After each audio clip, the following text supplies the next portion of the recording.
Este y todos los miércoles llega a 305 Media TV Secretos de un Corredor con Juan Carlos Fernández, un programa lleno de motivación, training de ventas y capacitación. A las 4 de la tarde todos los miércoles vivirás un programa de colección. Descubre de qué estás hecho, de la mano del que lo logró y quiere compartirlo contigo.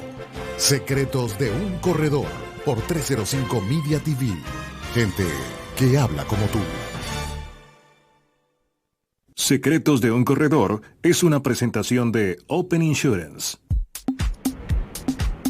Si te vas de viaje, tu tranquilidad es lo más importante. Si estás asegurado, ahora puedes estar relajado. 'Cause you never know. Open Insurance te asegura. Never know. Open Insurance te asegura. Never know. Open Insurance te asegura. Never know. Open Insurance te asegura. Never know. Open Insurance te asegura. Never know. Open Insurance te asegura. Be safe everywhere you go.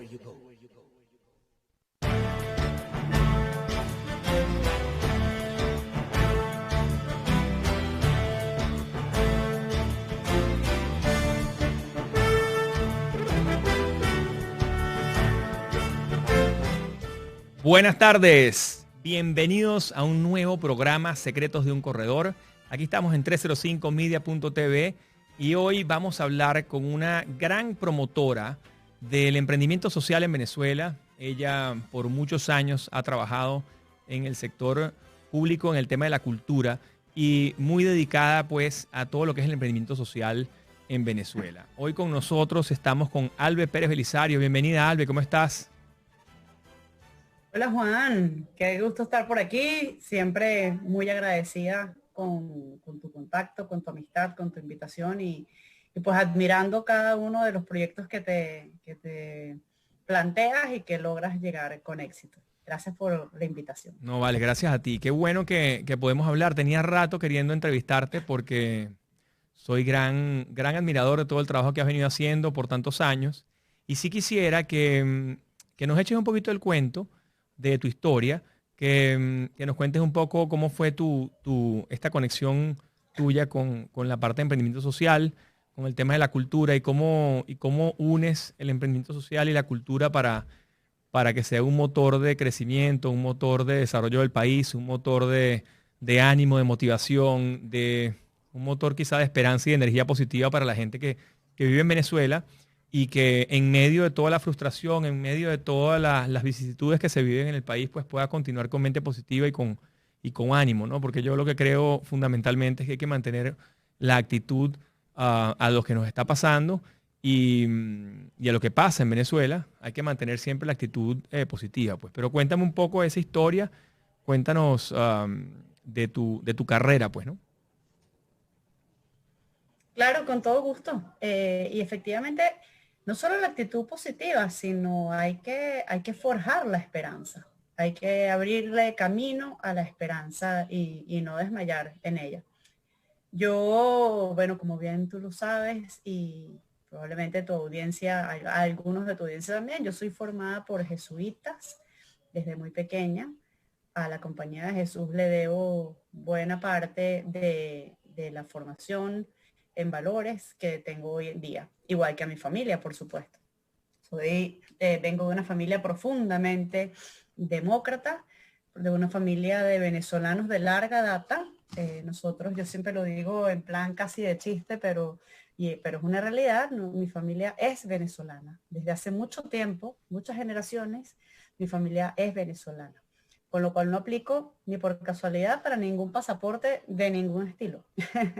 pero esa es, digamos, la base sobre la cual me formé. Yo estudié Historia del Arte y Museología en la universidad y estuve un tiempo trabajando en unos proyectos hermosísimos en galerías de arte acá en Venezuela. Y bueno, lo que es el destino, desde muy pequeña he estado involucrada, como bien lo dices tú, con los programas sociales, con los proyectos sociales. Han sido siempre una inquietud en mi vida, siempre una filosofía de vida, a ayudar no solo al que menos tiene, sino ayudar a secas, a quien quiera que necesite el apoyo, una mano, algún consejo, alguna ayuda, allí estar en la medida de lo posible. Y esa inquietud me llevó a trabajar durante 16 años en la administración pública en el municipio de Chacao, particularmente en Cultura Chacao. Ahí estuve 16 años de mi carrera profesional. Los últimos 4 años de esos 16 estuve al frente de la presidencia de Cultura Chacao. Unos años además complejísimos en Venezuela, desde el 2014 hasta el 2018.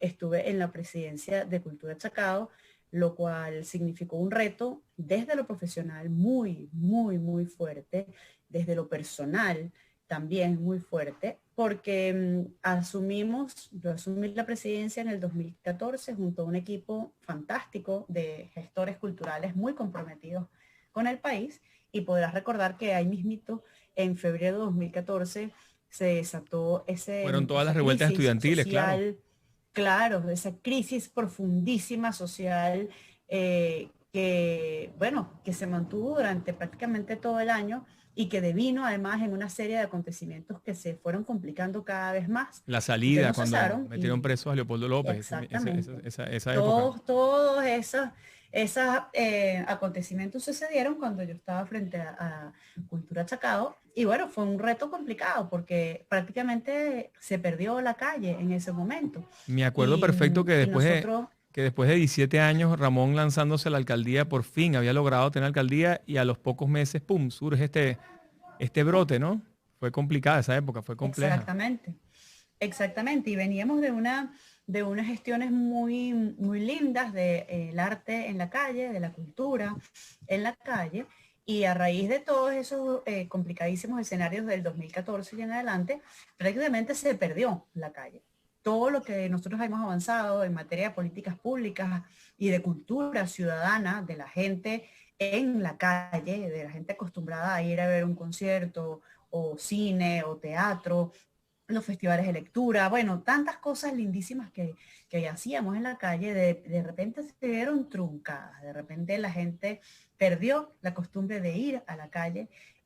Vivíamos todos en el temor, desde la noche en Caracas, pues se volvió prácticamente un desierto, y en ese escenario, junto a mi equipo, tuvimos que volver a rescatar todo esa trayectoria y esa costumbre de ocupar la calle. Fue un ejercicio muy complicado, viéndolo en retrospectiva. La verdad que creo que fueron unos meses muy complicados, pero también muy lindos y llenos de satisfacción, porque lo logramos. Recuerdo, y puedo hacer una anécdota que para mí es muy impactante. En el año 2014, justo el Festival de la Lectura lo hacemos siempre en abril, que es el mes del libro.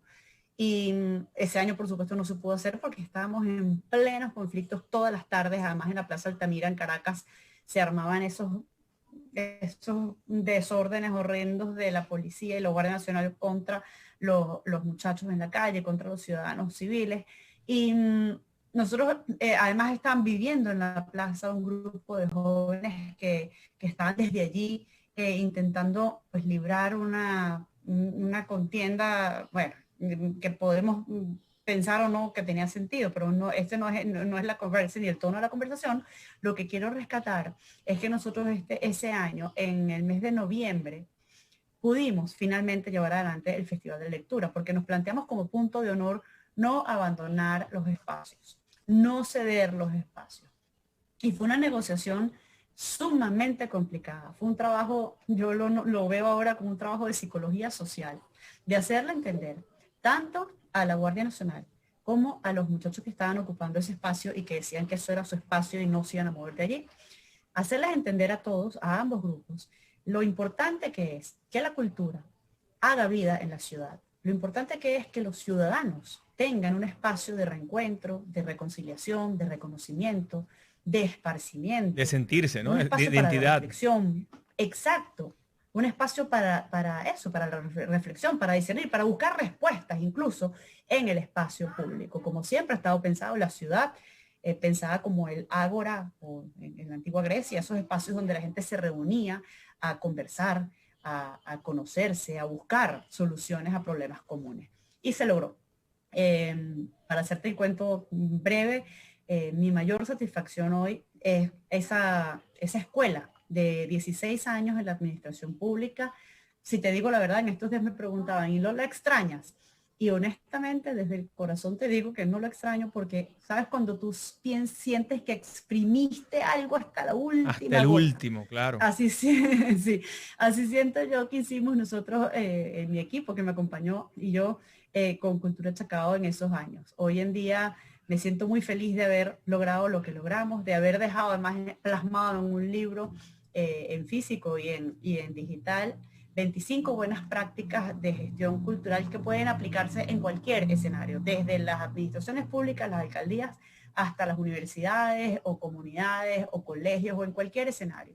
Entonces, bueno, creo que eso es lo bonito de todo esto. Yo soy fiel creyente, Juan Carlos, y tú lo sabes muy bien, de que la cultura es uno de los principales activos que tenemos en Venezuela para construir un país con un mejor proyecto. La cultura es la mejor manera que tenemos para construir puentes indestructibles de reconocimiento y reconciliación. Mira, no solo lo decía Simón Bolívar, que decía moral y luces son nuestras primeras necesidades, sino después, muchos años más tarde, cuando hubo una campaña de Eduardo Fernández contra el gocho para el 88, una de las promociones más importantes que tenía él era el tema educativo, la parte de la educación. Es importantísima. Quizás la gente no la reconoce porque quizás no la entiende o no la ha aplicado. No la reconoce porque a veces tomamos por sentado el tema educativo. No lo apreciamos como padres hasta que pasa una pandemia y nos damos cuenta que los profesores son fundamentales para el devenir de las casas, de las organizaciones, de las empresas, de todo. Pues, o sea, le empezamos a dar ahorita una importancia sustancial a los profesores y dijimos, wow, qué labor que hacen con los niños, ¿no? Entonces, tienen que pasar cosas como las que está pasando para que la gente aprecie el sector educativo, por ejemplo. Y en base a eso, ahorita que vino la pandemia, nosotros hicimos en Open Insurances, decidimos, y yo personalmente decidí hacer unos lunes motivacionales, unos lunes en los que hablemos de cultura, hablemos de Nelson Mandela, de su lucha por la libertad y su lucha por el perdón, de su revolución del perdón. Después hablamos de San Ignacio de Loyola, que tú mencionaste que era profundamente jesuita y bueno, había sido educada con la Compañía de Jesús, y en eso coincidimos porque estuvimos juntos desde kinder prácticamente. Y hablamos de esos ejemplos que eran como unos modelos a seguir, son modelos a seguir todavía, de mucha gente, pero que de repente se nos quedaron en el tintero, se nos olvidan, no los vemos en el día a día, no los conversamos en los almuerzos, no los conversamos en la cena. Era un poco traer todo eso los lunes motivacionales a las 8 de la mañana, y yo lo sigo haciendo. Ya tenemos 38 semanas consecutivas haciéndolo.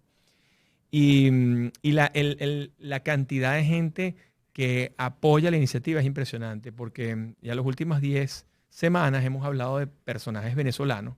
Y bueno, obviamente voy a tener que hacer un lunes motivacional de José Gregorio, con tu ayuda.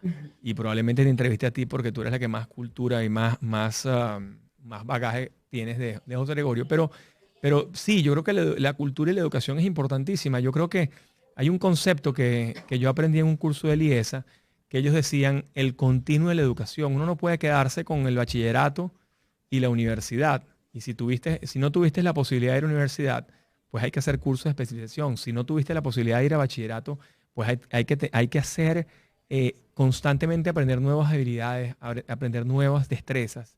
Y ahora que estamos en pandemia y que continuamos en pandemia y que probablemente esto va a seguir por un buen rato, hasta que no esté vacunada una buena parte de la población, yo creo que todos tenemos una responsabilidad con nuestros hijos, nuestros padres, y nosotros mismos de educarnos en alguna habilidad nueva que podamos compartir por las redes, que podamos compartir por internet, que podamos hacer cursos online con alguna habilidad que tengamos, bien sea exclusivamente para dar cultura, o para generar una monetización de eso, o para generar algún ingreso, si es la idea, pero creo que nos lo merecemos. Y además que yo soy partidario de de que para mí YouTube, Facebook, LinkedIn, Twitter e Instagram son plataformas perfectas para la educación. Y quizás los mejores influencers no son los que educan. Pero yo creo que ese espacio no podemos perderlo porque es un espacio donde si tú dices la verdad, agregas valor y haces un contenido amable, tú estás educando, estás ayudando y vas a colaborar con que las cosas mejoren, ¿no? Bueno, fíjate que es tan así lo que estás comentando, que, y reforzando nuevamente la idea con que cerré mi frase anterior, la cultura es tan importante en nuestras vidas que todos, absolutamente todos, no nada más los venezolanos, en el mundo entero, hemos sido testigos de cómo la cultura fue y es una tabla de salvación en este momento de pandemia mundial. Todos hemos sido testigos de personas cantando en los balcones de pequeños pueblos europeos o de alguna u otra manera aquella persona que estando en pandemia le sacó el polvo a un cuatro o a un instrumento que tenía en su casa por ahí arrimado como un tema pendiente, o como alguien abrió una gaveta un día y descubrió unos creyones y unas hojas y se puso a pintar de repente, o al que se aficionó a la cocina estando en su casa en confinamiento. Eso por un lado. Por otro lado hemos sido testigos también de cómo a partir de marzo del año pasado, aquellos que tenemos la suerte de estar conectados, porque también hay que pensar que, bueno, hay una parte importante del mundo que no tiene acceso a estas plataformas digitales y también en ellos tenemos que pensar. Es correcto. Pero lo cierto es que en marzo del año pasado se abrió un abanico, pero sin ningún tipo de límites, de contenidos musicales, literarios, de teatro, artísticos, como los museos abrieron sus puertas para todo aquel que quería visitar desde su sala, desde la casa, con su colección, cualquier tipo de colección de artes plásticas. O como pudimos ver ópera, teatro, música, como vimos a Fito Páez en su casa en Rosario, tocando en la sala de su casa, en su piano, con un whisky puesto así encima del piano y 1 millón de personas viéndolo. No hay un teatro en el mundo que reúna a 1 millón de personas en una sola función. No existe. Entonces, exacto. Entonces, hay otra connotación importantísima, porque contra eso, en la otra cara de la moneda, está la otra parte feroz de la pandemia. Y es toda la cantidad de pérdidas económicas que ha habido en el mundo cultural, en la industria cultural, gracias a la pandemia, la cantidad de conciertos suspendidos, las temporadas de teatro suspendidas, los museos cerrados sin producir ni un ingreso, la cantidad de puestos de trabajo que están en riesgo. Yo conversaba con un queridísimo amigo sobre eso en días pasados, hace ya varias semanas, y él me decía, bueno, sí, la verdad que es dolorosa esa parte de las pérdidas, pero por otro lado vemos como la cultura, que no así otras áreas de la actividad humana, la cultura se abre espacio y genera unas nuevas maneras, unas nuevas dinámicas para seguir siendo y seguir estando al alcance de las personas. Entonces allí cuando vemos esa cantidad de plataformas abiertas, es allí cuando vemos, por ejemplo, como ya hoy en Inglaterra hay conciertos con pequeñas parcelas de 2x2 donde van personas del mismo grupo y con unos códigos de seguridad particulares que permiten que la experiencia del teatro en vivo o de la música en vivo se retome. En todo caso, hay un hermosísimo texto de Fernando Savater que yo creo que es importantísimo rescatar, y es cerca del mes de mayo del año pasado, del 2020, una entrevista que le hicieron en el diario El País, en España. Y él decía, mira, el confinamiento sin duda es complicado, es complejo, nos hace estar metidos en nuestra casa, con nuestra misma gente, en condiciones que quizás no son las mejores o no son óptimas. Pero tiene una ventaja el confinamiento, dice Sabater. Y es que la pandemia nos permite hacer crecer nuestros espacios interiores a través de la lectura, de la reflexión, de la oración en algunos casos, del diálogo con nuestra gente, de una convivencia que de pronto antes de manera cotidiana no se daban. Todo eso hace que nuestros espacios interiores crezcan. Y más importante todavía, todo eso permite que esos espacios crecidos se puedan amoblar, se puedan llenar de contenido a través de la cultura. Y creo que esa es la idea más hermosa, de verdad, que yo he leído a propósito del confinamiento y de cómo la cultura ayuda. Como te digo, es una tabla de salvación, pero a la vez es una herramienta para construir nuestros espacios internos. Pero no solamente construirlos, sino además amoblarlos, que es lo importante, ¿no? Totalmente. Creo que allí radica una idea muy poderosa, que como tú decías hace un ratito, lo más probable es que estos códigos se mantengan, lo más probable es que en el tiempo la vida de alguna manera retomemos algunos códigos anteriores, pero cambiemos otros. Y ese cambio implica ser responsables con nosotros, con los nuestros, con el entorno y sobre todo, como te decía hace un ratito, con aquellos que no tienen las ventajas que tenemos quienes podemos estar conectados a la plataforma digital. No, te voy a decir algo, somos afortunados de todo punto de vista porque al final te das cuenta que si tienes agua, tienes luz, tienes comida, tienes alimento en tu casa y tienes un techo, pues eres muy afortunado. Y hay muchísima gente que no cuenta con varios de esos componentes. Y no obstante a eso, obviamente, el servicio de Internet o el acceso a esta comunicación, el acceso a todo este tema cultural, pues obviamente te hace que sucedan cosas quizás inauditas o cosas impredecibles o cosas que bueno, que no estamos preparados, ¿no? Y una de las reflexiones más importantes de esta pandemia, pues que en muchos países se dieron cuenta y sufrieron una cantidad de avatares que nosotros venimos sufriendo en Venezuela desde hace muchos años, porque dada la mala gestión gubernamental y todos los problemas que hemos tenido de manifestaciones, problemas de agua, luz, todo ese tema hoy en día es global. La pandemia hizo que se globalizara esa cantidad de problemas que nosotros venimos sufriendo hace 20 años más o menos. Y bueno, países, por no ser nosotros las únicas víctimas, pues obviamente hay muchos demás países que también han tenido malas administraciones y malas gestiones de gobierno y han tenido problemas graves como los nuestros. Pero sin lugar a dudas le abrió los ojos al europeo y le abrió los ojos al americano también. Porque fíjate que aquí había una cantidad de cosas encubiertas, ¿no? Te diste cuenta en la pandemia que la gente empezó a volverse como loca, empezó a salir a hacer manifestaciones con una locura, con fake news, con un impulso también, porque así como tiene cosas buenas las redes sociales y tiene cosas buenas YouTube, tiene cosas muy buenas Twitter y tiene cosas muy buenas Instagram, eso mismo, si lo utilizas mal, si lo utilizas en tono de resentimiento, odio, animadversión, envidia y demás, pues puede ser muy negativo, ¿no? Y creo que muchos Totalmente. países han caído en eso, ¿no? Han caído en la desesperación y yo creo que más es un momento hoy en día de caer en la reflexión, en hacer introspección, en meditar, en pensar mejor las cosas, antes de salir a manifestar, pensar qué está haciendo ese gobernador de turno o ese individuo de turno o ese alcalde de turno y dar gracias que por lo menos hay una gestión que se está haciendo. Y no lo digo desde Estados Unidos, lo digo de cualquier país del mundo.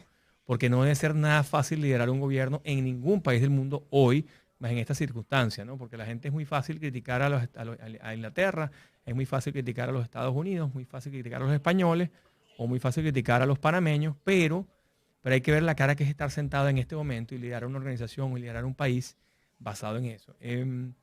Entonces, bueno, qué bueno, cuéntame un poco del canal de YouTube, cuéntame un poco de Ser Voz.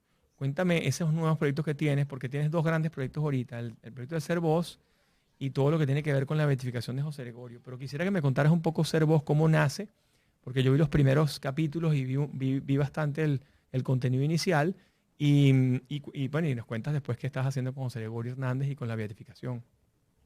Claro, fíjate, en el 2018, al salir de Cultura Chacao, justamente por mi experiencia, tantos años allí, yo tuve la fortuna de ir de ser invitada por el Departamento de Estado de los Estados Unidos a un viaje justamente, como hemos hablado desde el comienzo del programa, un viaje que atendía los proyectos sociales para la juventud en riesgo. Y eso es un intercambio que hacía, bueno, no, en este momento me imagino que no, por varias razones, pero que hacía la Embajada de los Estados Unidos a través del Departamento de Estado, y se llama IVLP, el programa, y que tiene que ver pues con líderes sociales justamente. El programa que yo atendí tenía que ver con juventud en riesgo y personas con necesidades, así se llamaba, y fue muy interesante porque allí estuve visitando 4 ciudades con problemas sociales muy fuertes.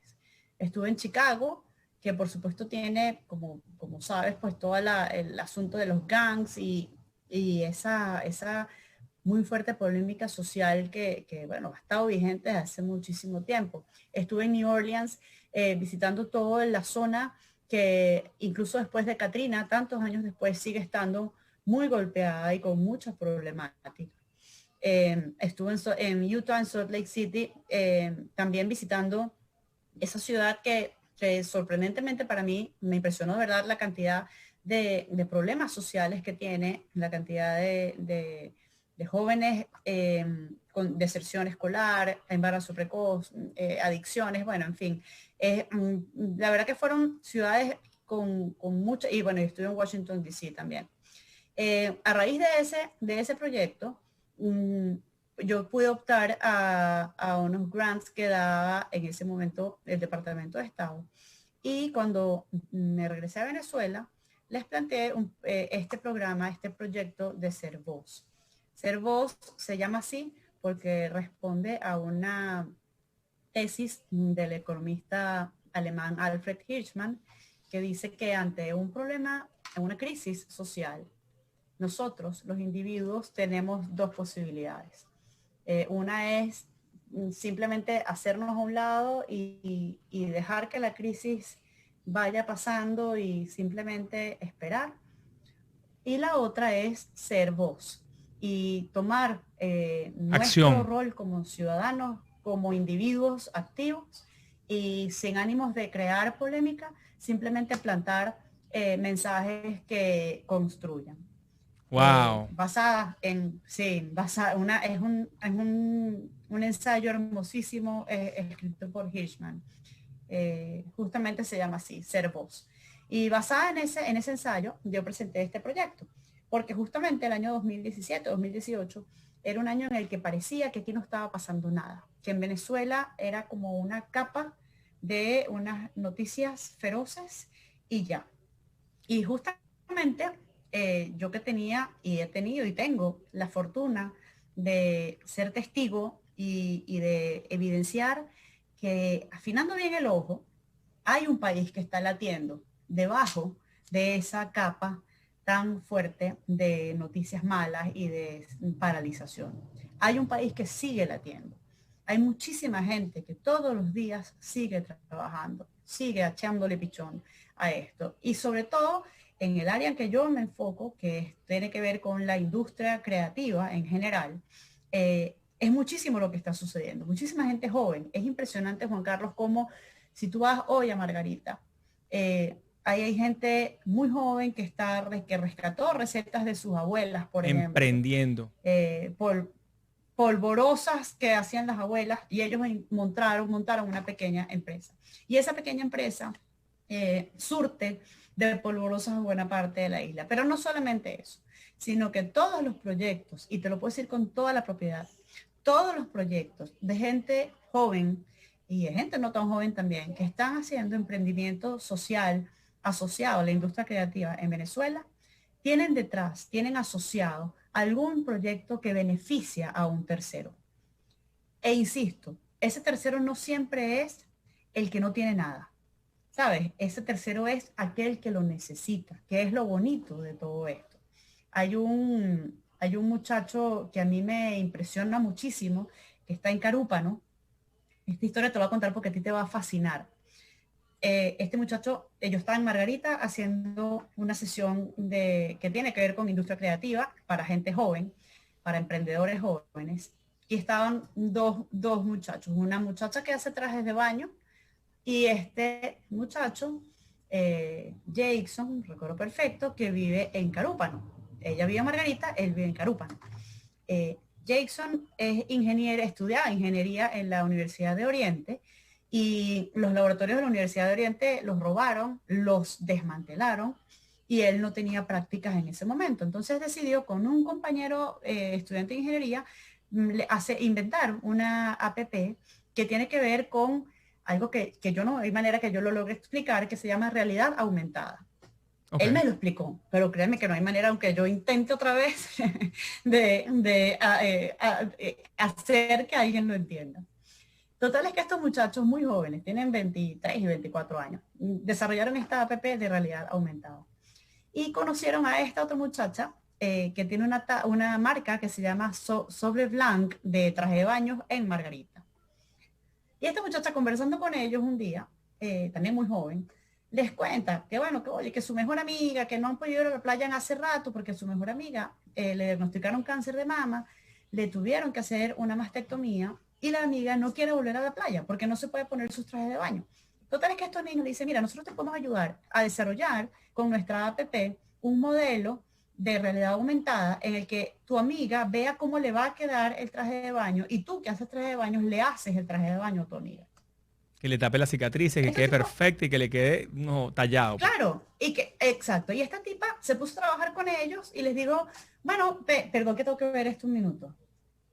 Perdón. Caracas. Perdona. Todo que se pusieron a trabajar, ellos desde Carúpano, ella desde Margarita, y lo cierto es que los tipos aplicaron para un concurso que hicieron en MIT para unos fondos y se ganaron el concurso. Y hoy en día, previo a la pandemia, obviamente, llevaban adelante esta app de realidad aumentada que trabajaba además con estas organizaciones que atienden lo relacionado a las personas con mastectomías. Y, o sea, imagínate tú que te estoy hablando de alguien que vive en Carúpano, donde no es que se va la luz, sino que la luz viene. ¿Sabes? Es más el tiempo que pasan sin luz allí que el tiempo que pasan con electricidad. Totalmente. Y aún así, estos tipos se abren camino y desarrollan nada más y nada menos que una app de realidad aumentada. Y como esos ejemplos, Juan Carlos, hay miles y en toda Venezuela. Entonces, por eso te decía al comienzo, si hay un activo en Venezuela que está allí y que es uno de los mejores activos que tenemos para echar a andar un nuevo país, un nuevo formato de país, ese activo es la creatividad. Porque la industria creativa, a pesar de toda la crisis en el mundo entero, no se ha detenido. Ha perdido, claro que sí, pero también ha ganado. Y se ha ajustado a una nueva realidad. Entonces, Ser Voz, para responderte, surge como una plataforma digital justamente para registrar todos esos testimonios de la gente que desde la industria creativa está proponiendo soluciones, está proponiendo ideas para un proyecto de país mejor. Y allí tenemos el testimonio de la gente de Oscasi en Petare y su proyecto de educación informal. También tenemos el testimonio de Luis Revergoya y cómo a través de las caminatas en la ciudad hace que la gente se reconcilie con la ciudad y hace que la gente entienda la ciudad desde una nueva óptica, desde una nueva velocidad, a un nuevo ritmo. Tenemos el testimonio de la gente de Escuela de Teatro de Petare, Musical de Petare, que trabaja con niñitos en condiciones muy complicadas. Ese testimonio en particular es bello y aquí me tomo también un minuto. Hay una niñita que había ensayado muchísimo en la Escuela de Teatro Musical de Petare para la presentación de la obra y el día antes de la obra alguien le dice a la directora, a Viana Preti, que ahora está viviendo en los Estados Unidos, mira, no sé si fulanita puede venir mañana o no. Total que fue como una incertidumbre. Evidentemente esta gente que te estoy hablando no hay manera de ubicarla por celular, ni por WhatsApp, ni nada de eso. Al día siguiente la niñita llega a la obra, hacen la obra y al final está ella con cara muy triste en un rinconcito. Y Diana se le acerca y le dice, oye, fulanita, ¿qué te pasa que tienes esa cara? La obra salió lindísima, tu rol fue estelar, tu papel bellísimo. Y la niñita le dice, profe, estoy triste porque tuve que decidir entre ir a visitar a mi mamá, que está presa, o venir hoy a la obra de teatro a presentarme. Y anoche yo había decidido ir a visitar a mi mamá que está presa y la puedo ver una vez al mes nada más. Pero después me puse a recordar que ustedes me han enseñado que uno tiene que cumplir con los compromisos y uno tiene que ser responsable con los compromisos que asume. Y entonces le mandé un mensaje a mi mamá, con una tía mía le mandé un papelito escrito y le expliqué por qué yo no iba a visitarla hoy. Creo que eso hace que nos movamos, ¿no? Que entendamos que, Wow. que oye, no todo está perdido, ¿sabes? Que a través de la cultura también podemos, y de la creatividad, también podemos educar, también podemos formar a esos ciudadanos que tanto en Carúpano como en Margarita, como en Petare, como en donde sea, necesitamos personas íntegras, personas solidarias, personas que se preocupen por el otro, que entiendan la necesidad del otro, pero que también se comprometan con los roles que asumen. Mira, tú sabes Ser que Voz surge como creo eso, que, perdón, tú sabes y eso, de eso se trata, pues, de reunir esos testimonios. Cuéntame. tú sabes que eso que me estás diciendo de Ser Voz me recuerda hay un canal de YouTube, pero ahorita no me acuerdo el nombre ahorita, ¿vale? Me va a venir y si no te lo mando después por WhatsApp. Que yo siempre he dicho, y bueno, tengo ya 5 años en el tema de posicionar mi marca personal en las redes sociales y un poco compartiendo el conocimiento a través de las redes. Y eso que tú dices de Ser Voz es tan cierto que yo creo que deberían salir canales de televisión que nada más promovieran la energía positiva o promovieran las noticias positivas. Porque ¿qué pasa? Que en un mundo en el que el tema de los valores y el tema está tan tergiversado y el tema de la política ha jugado un rol muy trascendental en la vida del ser humano en todos los países y hay crisis política no solamente en Venezuela. Ahorita que yo salí para afuera y tengo 4 años fuera ya, me doy cuenta que los mismos problemas que tenemos nosotros los tienen en Europa, los tienen en una cantidad de países y lo tienen en cantidad de estados aquí en Estados Unidos. Entonces, cuando ha habido este declive en valores, ¿qué hacen los medios? Se comunican, o gran parte de los medios de comunicación logran conectar a la audiencia, logran la empatía con la gente a través del mercadeo o a través del promover noticias negativas. Eso es como que lo que vende. No sé si es el morbo de la gente en compartir lo negativo solamente. Y una de las cosas que pasa, por ejemplo, lo que ha pasado en Venezuela, yo que estoy en la diáspora ya hace 4 o 5 años, yo me la paso en una peleadera todo el tiempo, Alves, con personas que viven aquí en Estados Unidos, venezolanos en la diáspora, que lo único que reciben es lo negativo.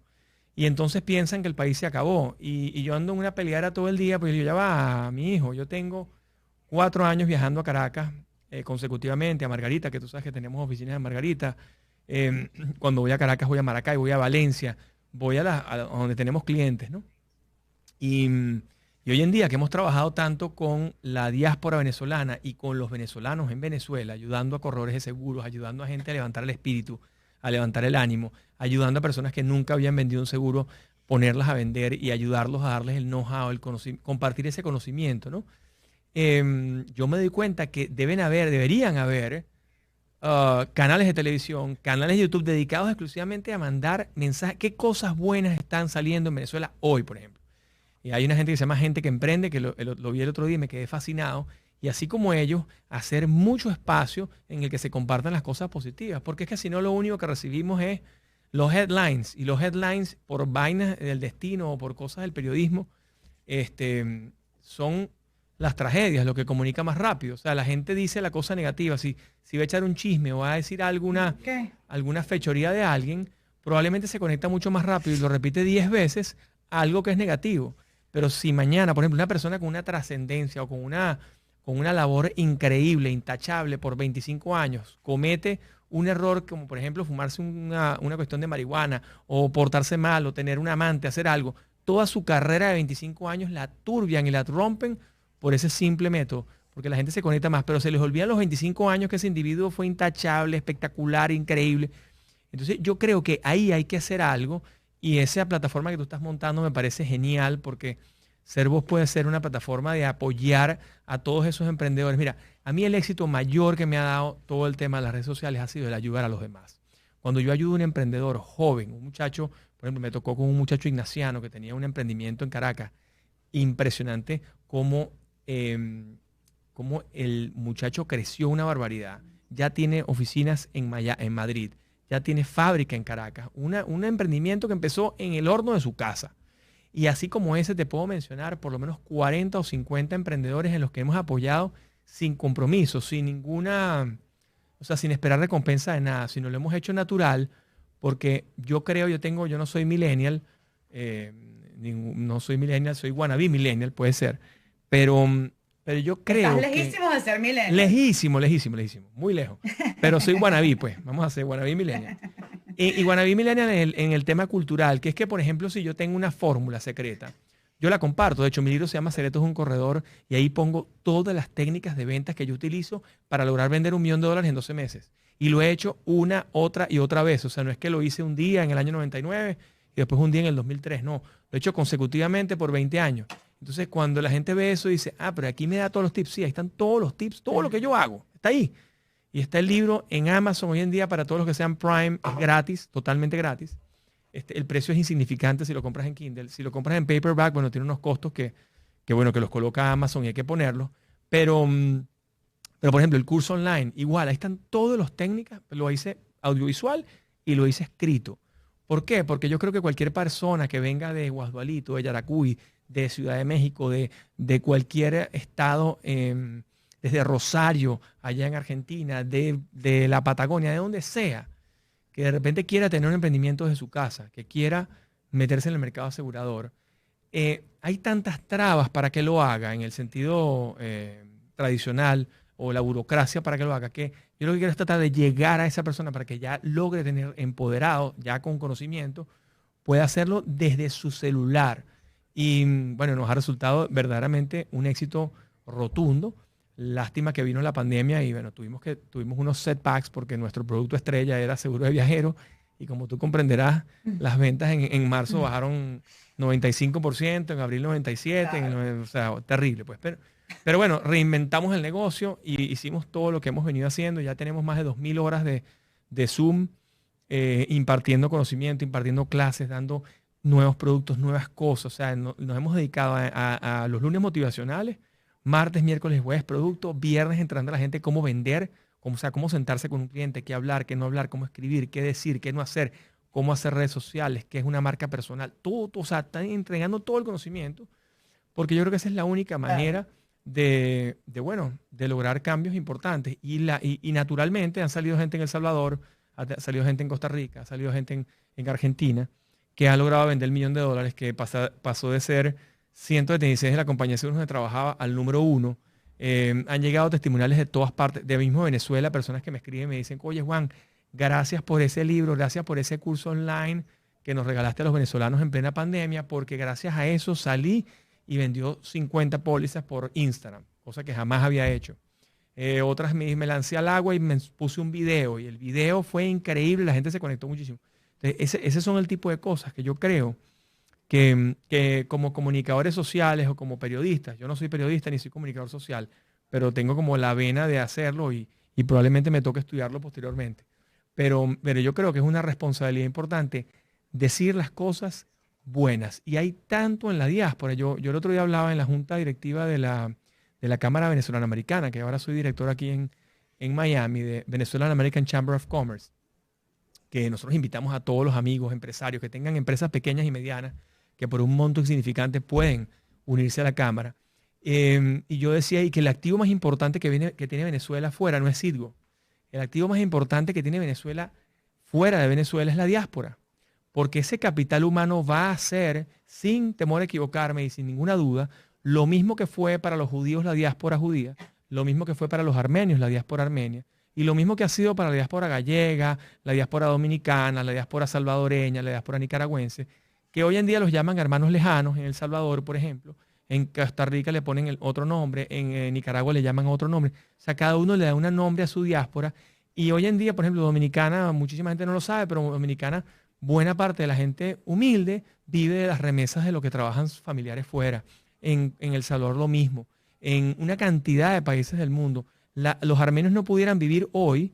De hecho, mi último lunes motivacional fue acerca de la cultura armenia. Hoy no pudieran vivir sin la diáspora, porque la diáspora es la que subsidia el 25% del Producto Interno Bruto de Armenia, porque los turcos y los azerbaiyanos los tienen bloqueados desde 1904, desde el momento del genocidio armenio. Y tú dices, wow, todavía hoy en 2021 siguen bloqueados. Entonces no tienen cómo tener acceso al mar, con lo cual es difícil plantar el territorio que le dejaron a los armenios es territorio de pura piedra, con lo cual el crecimiento de la agricultura es mínimo. Entonces, la diáspora forma una parte fundamental para que puedan complementar su alimento diario, imagínate tú. Y en países como Venezuela, hoy en día muchísima gente, no sabes la cantidad de brokers, de personas que nos llaman hoy en día desde Chile, Perú, Colombia, Ecuador, México, de todas partes de Latinoamérica. Nosotros tenemos 1.500 agentes. De esos 1.500, 500 viven en Venezuela, pero de los 1.000 que están fuera, 65% son venezolanos en la diáspora. Y nos dicen, yo produzco y gracias a lo que produzco aquí, se lo mando a mi familia allá. O sea que se va el padre de familia, deja la familia, y cuando el padre está ubicado, está produciendo, entonces es que se lleva a la familia. Entonces te podrás imaginar, Albe, lo importante que viene a ser la diáspora y que tenga éxito, además. Porque fundamental que tenga éxito, porque pasan un par de años, 3 años, familias separadas, con todos los problemas que eso tiene desde el punto de vista marital, desde el punto de vista psicológico para los muchachos, desde el punto de vista, del núcleo familiar, pues que se desbarata. Yo tengo familiares amigos que viven, la mujer en España con un hijo y el papá con el otro hijo en Caracas, por ejemplo. Otros que viven el papá afuera, o la mamá se va, la contratan en un país X, en Chile, y el papá se tiene que quedar en Caracas con los muchachos mientras tanto, hasta que coja camino el asunto y puedan irse todos. Entonces, es una situación compleja, ¿no? Sí, sin duda. Es un temazo. Bueno, me preguntabas también sobre... Cuéntame de José Gregorio Hernández, la beatificación de José. Cuéntame ese trabajo que yo creo que es un trabajo titánico que estás haciendo ahora. Sí, realmente es el proyecto más bello en el que he estado trabajando en toda mi vida. Wow. Te voy a confesar algo que a mí me costó varios días entender, y finalmente se lo comenté a Gorka, a mi esposo, y a mis hijos. Y es que yo tengo la sensación de que todo lo que yo he hecho en mi vida, todo esto sobre lo que hemos hablado antes, lo hice para poder llegar hoy a trabajar en lo que estoy llevando adelante. Yo Así en mismo. mayo estaba aquí en plena pandemia en mi casa con Asier, mi hijo, que estudió con tu hijo, por cierto, en el colegio. El gran Estábamos Asier. haciendo una tarea y suena mi celular y es el cardenal Baltasar Porras, que le sugirieron el padre Ugalde y el padre Virtuoso que me llamara porque, y así mismo como te lo estoy diciendo, como yo no lo conocía a él, me dice, ¿tú eres Albe Pérez? Yo sí, yo soy el cardenal Baltasar Porras y quiero conversar contigo sobre un tema porque el padre Ugalde y el padre Virtuoso me dicen que quizá tú me puedas ayudar. Yo, bueno, claro, eminencia, lo que usted necesite. Y me dice, ¿dónde estás? Que yo en 1 hora voy a tu casa. Imagínate, ¿sabes? Yo, wow, total que vino a mi casa ese día. Era un Así viernes, mismo, sin viernes anestesia. 15 de mayo. Así mismo. Llegó a mi casa a la hora. Qué buen cuento. Y bueno, entró aquí en esta casa, increíble verlo llegar, porque además, como te digo, yo no lo conocía en persona, sabía mucho de él, como bueno, todos sabemos, pero hasta allí. Pues, claro, ¿no? por la televisión, las entrevistas. Pero era, sí, todo. claro, y era como si hubiera sido un amigo de toda la vida. ¿Sabes? En lo que se bajó el carro me dice, ¿te puedo dar un abrazo? Y yo, bueno, claro, imagínense. Y después entró a la sala de mi casa y, bueno, me contó todo el proyecto enorme que implica la beatificación de José Gregorio Hernández. José Gregorio Hernández, como todos los venezolanos, me atrevo a decir, yo por supuesto sé mucho de él, lo venero mucho, lo respeto mucho, y me parece un personaje fascinante. Ahora que he leído, he estudiado y que me toca todos los días enterarme más y más y más detalles sobre su vida, tiendo a pensar que es uno de los venezolanos más importantes, desde lo civil me refiero, es un personaje que es digno de estudiar, de escudriñar en su vida. Un civil, un venezolano, nacido en el seno de una familia del interior, en Isnotú, cuyo objetivo era echar para adelante. Desde muchachito lo que quería era estudiar y formarse mucho. Y un niño que a los 13 años se vino de Isnotú a Caracas. Para nosotros hoy pensar de Isnotú a Caracas es, bueno, ok, un montón de horas de camino. No. Él tuvo que bajar desde Isnotú hasta Falcón, con todo lo que eso implicaba a finales del siglo XIX, y de allí tomar un barco hasta La Guaira.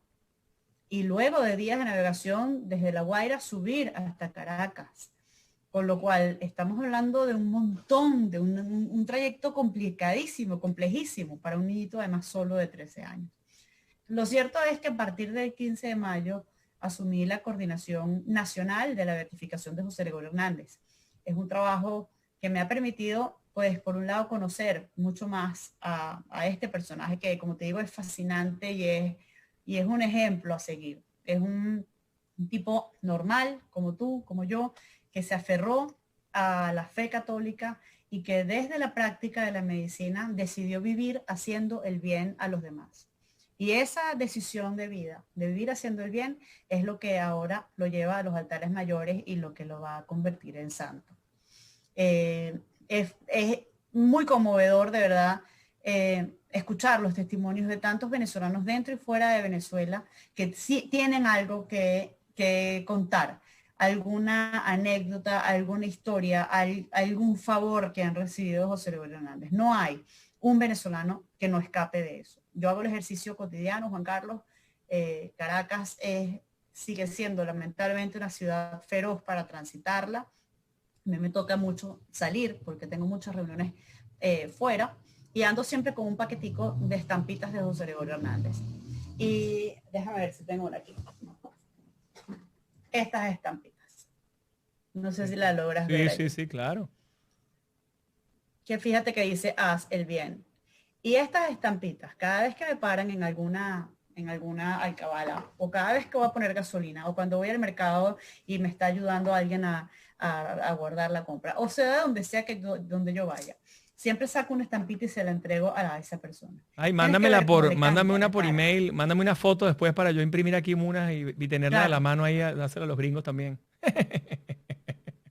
Claro, tú no sabes cómo le cambia la cara a la gente, porque además tú ves ese montón de italianos, árabes, españoles que andan por allí, que te dicen, este es mi santo, ¿sabes? Es fascinante.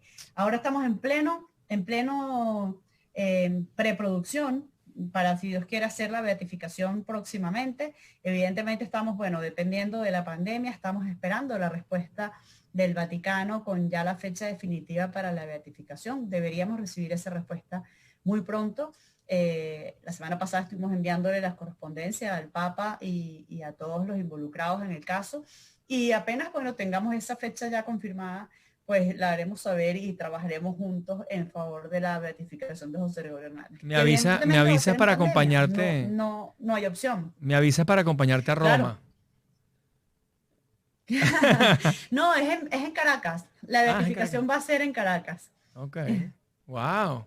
Ajá. Y cuéntame. Si quieres te vienes. Claro, no, para Caracas voy seguro, olvídate de eso, sí, sin lugar a dudas. Además tengo que ir a renovar mi pasaporte porque se me acabaron las páginas. Yo soy como tú. Tú sabes que yo tengo una prima hermana que yo quiero mucho, se llama Lucía Fernández, y ella es gran estudiadora y gran historiadora y estudiosa. Ella aprendió armenio, inclusive ella se casó con un armenio y aprendió inclusive el idioma.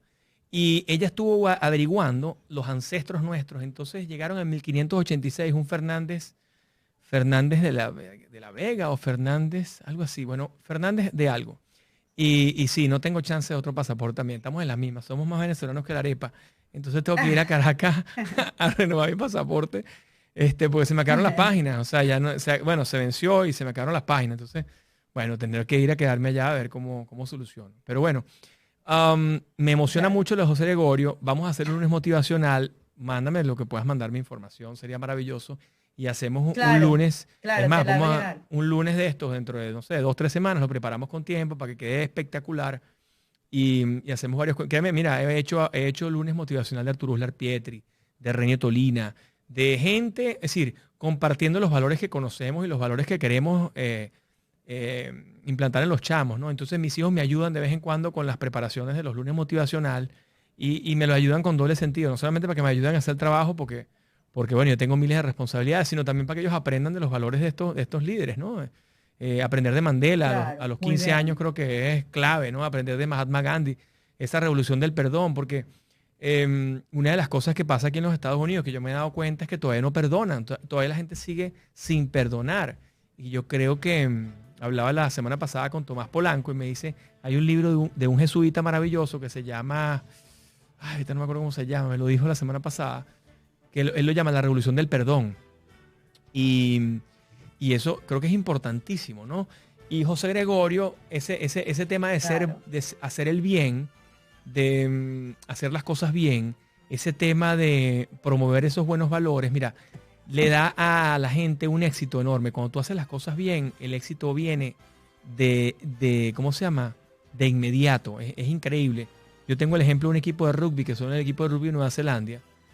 Una de sus claves para tener éxito es ser buenas personas. Sencillo. First point, el primer punto que ellos ponen es ser buena persona. Ser mejores contadores hacen mejores All Blacks. Mejores administradores hacen mejores All Blacks. Mejores doctores. O sea, que seas extraordinariamente bueno y hagas el bien en tu profesión, te va a dar éxito en el largo plazo sin lugar a dudas. Y bueno, eso imagínate, lo aplicaba José Gregorio desde 1900, al comienzo de 1900. Imagínate tú. Sí, señor. Sí, señor. Entonces, la beatificación va a ser sine qua non, obviamente en media pandemia, porque la pandemia no se va a acabar todavía. Va a ser este año, a mediados de año. ¿Tú crees que antes de abril, antes de mayo? Sí, estamos esperando que sea, exacto, sí, en los próximos meses esperamos que el Vaticano nos confirme la fecha. Y bueno, hubiéramos querido que fuera algo multitudinario, que se pudiera acercar muchísima gente, pero bueno, no va a ser así, va a ser algo mucho más pequeño y la idea es Pero que, lo haces online, ¿no? entendamos Conectas a todo el mundo online. Sí, no, totalmente, va a tener Ah. conexión amplia, porque además, imagínate cuántos venezolanos que están en el exterior, toda esa diáspora de la que tú hacías mención hace un rato, va a Quieren estar verlo. participando, va a estar tan feliz con esta noticia. Nosotros abrimos un concurso de afiches Lo vi. para jóvenes entre 18 y 35 años, que se llama Mi Versión de José Gregorio Hernández, y tenemos gente participando de Chile, de España, de los Estados Unidos, muchísimos venezolanos que entre esas edades que están mandando su versión sobre José Gregorio Hernández en ilustración. ¿Entre Y es cuánto? lindísimo ver cómo entre- es, ¿Entre cómo qué edad y qué edad? además se convierte este momento histórico, perdón, ¿Entre qué edad y qué edad, perdón?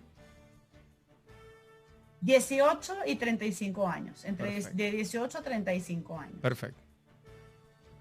Estabas diciendo Ajá, y es que... lindo ver cómo José Gregorio Hernández en un momento tan complejo, en un país tan polarizado y tan remoto, cómo nos une esa figura, cómo todos los venezolanos de repente nos unimos a la profunda alegría que resulta la beatificación de José Gregorio Hernández. Además, no solo los católicos, que es lo Qué más lindo de alegría. todo esto. Esto reúne también a evangélicos, judíos, agnósticos, santeros, brujos. Todo, Esto es reúne a impresionante. los venezolanos en general. Impresionante, porque él no tenía distinción ni con la raza, ni con la parte social, ni si era clase alta, clase media, clase baja. Él no tenía distinción. Él hacía el bien sin mirar a quién, como decía Miguel Ángel Landa, ¿no? Exactamente, vivió haciendo el bien. Tú sabes que hay una oportunidad allí interesante, que es que nosotros en la verbena del Colegio San Ignacio, que le hicimos en el 16 de agosto, yo participé con uno de los kioscos de la verbena y la verdad que me quedé sorprendido que se conectaron 27 países, un evento que dura 7 horas y se conectaron en el momento, creo que fueron 14.000 personas, pero toda la vida habían llegado a la verbena unas 6.000, 7.000 máximo, cuando se hacía presencial. O sea que hubo más del doble de la asistencia. Pero en un momento dado llegaron a estar, o ya ha pasado el tiempo, lo llegaron a ver casi 100.000 personas. Entonces yo creo que si ustedes hacen esta beatificación, nada más live van a ver cientos de miles de personas.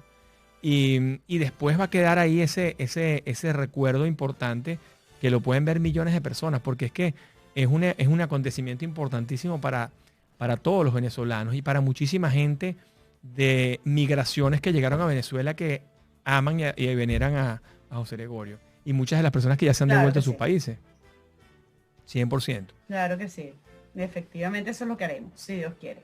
Bueno, Albe, danos unos tips de qué crees tú, cuáles son las virtudes mayores de nuestro gran José Gregorio para que nuestros corredores tengan éxito. ¿Cuál es ese secreto que utilizaba él, aparte de hacer el bien, para tener éxito en la vida o para tener mayor difusión, porque el éxito puede ser monetario, pero realmente el éxito es que tengas felicidad, que tengas alegría, que tengas una familia? Yo creo que ya eso es una persona exitosa. Pero ¿qué cosa le puedes dejar a la audiencia que te haya a ti marcado en este proyecto que, como bien lo dices, es el proyecto más importante que has hecho en tu vida? Fíjate, yo creo que, y aplica para los corredores de seguro sin ninguna duda, pero también para los ciudadanos en general. Yo creo que el mundo necesita personas que se preocupen por el otro. ¿Cómo no? Personas exitosas que se preocupen porque les vaya bien, pero en la medida que les vaya bien, no olvidar al otro, no olvidar a quienes necesitan, a quienes menos tienen, a quienes vienen por detrás de nosotros, a los más pequeños, a quienes ya dedicaron una vida y ahora van de salida. Estar pendientes, digamos, de todos aquellos que nos rodean, los que nos enseñaron y a quienes nosotros estamos enseñando ahora. En la medida que nuestro proyecto, independientemente cuál sea, independientemente que produzca mucho o poco, o que impacte a muchos o a pocos, en la medida en que beneficie siempre a alguna persona de nuestro entorno directo y también de nuestro entorno indirecto, en esa medida podemos llamarnos exitosos. Yo creo que hay una lección fantástica. Mi suegro siempre nos dijo a mi esposo Gorka y a mí, y es: no hay nada como acostarse a dormir y poner la cabeza en la almohada sin tener ninguna deuda, y no me refiero a deuda financiera, sino deuda emocional. A nadie. Sí, señor, ¿sabes? Sabiendo que vas haciendo el bien. Y sí, que si cometes errores, son errores que uno comete y que son inevitables y que tienes que subsanar. Y que si no tienen solución, pues tienes que disculparte y tienes que seguir. Pero por un lado, ser responsable, por otro lado, ser solidario y por otro lado, comprometernos con el otro, siempre haciendo el bien. Creo que para mí esa es la fórmula. Y disfrutar la vida. Y disfrutar cada momento de la vida. Creo que este 2020 nos ha dejado clarísimo que la vida hay que disfrutarla hoy. No esperar a las condiciones ideales, sino disfrutarla hoy, en las condiciones en las que estamos. Bueno, y aprovechar aprovechar esas pequeñas cosas, esas pequeñas victorias. Yo lo digo mucho, hay que celebrar las pequeñas victorias, por más pequeñas que sean, hay que celebrarlas. Y dar gracias a Dios que estamos vivos, cambiar expectativa por apreciación, y tu vida cambiará. Yo creo que ese es un poco el mensaje de hacer el bien. Yo creo que mejores personas, lo que decíamos antes, mejores personas y hacer el bien, sin lugar a dudas te va a dar el éxito a largo plazo. Y bueno, gracias, Albe, por acompañarme hoy, gracias por este espacio, gracias por compartir con nosotros tu conocimiento y gracias por ese canal de YouTube que montaste, que me parece espectacular. Gracias por todo el trabajo que estás haciendo por José Gregorio Hernández, porque todos los venezolanos vamos a estar en deuda contigo cuando salga la beatificación, porque es un trabajo que no todo el mundo lo hace, claro. Es un honor para mí, la verdad que es para mí me siento afortunada de poder llevar esto adelante. Muchísimas gracias a ti, a tu equipo. Un abrazo grande a tu bellísima familia, los recordamos siempre muchísimo. Y aquí en Caracas, tú y los tuyos y todos quienes te siguen, tienen cualquier cosa que necesiten, yo estoy a la orden para ayudarlos. Claro que sí. Muchísimas gracias, Juanca. Gracias, Albe. Bueno, muchísimas gracias, muchachos. Mil gracias por este programa. Secretos de un Corredor. Nos vemos el próximo miércoles a la misma hora, a las 4 de la tarde. Vamos a tener invitados especiales la semana que viene.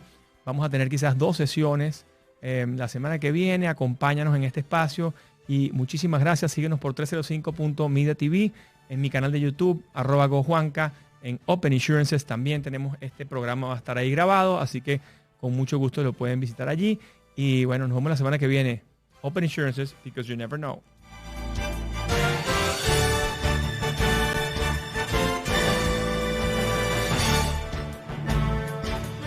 Secretos de un corredor es una presentación de Open Insurance. Si te vas de viaje, tu tranquilidad es lo más importante. Si estás asegurado, ahora puedes estar relajado.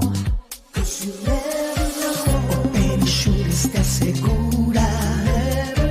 Open Insurance te asegura. Open Insurance te asegura. Open Insurance te asegura. Open Insurance te asegura. Open Insurance te asegura. Be safe everywhere you go.